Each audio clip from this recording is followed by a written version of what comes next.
So, ayun mga kapurnarya, no? So, natapos na namin na paliguan at saka linisan ang ating patay na nakuha mga kapurnarya. So, ito po yung ating patay na nakuha mga kapurnarya. So, bukas ay postmortem natin siya bukas, no? Para sa death certificate niya. So, bukas tatawagan natin ng doktor. At saka i-update ko kayo bukas kung ano na ang mangyayari bukas. So mag-antay po tayo no sa kung meron bang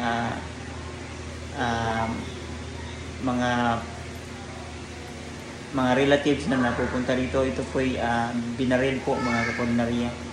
So hindi po natin alam kung sino or taga saan. Hindi pa na-identify kung taga saan po. No, ang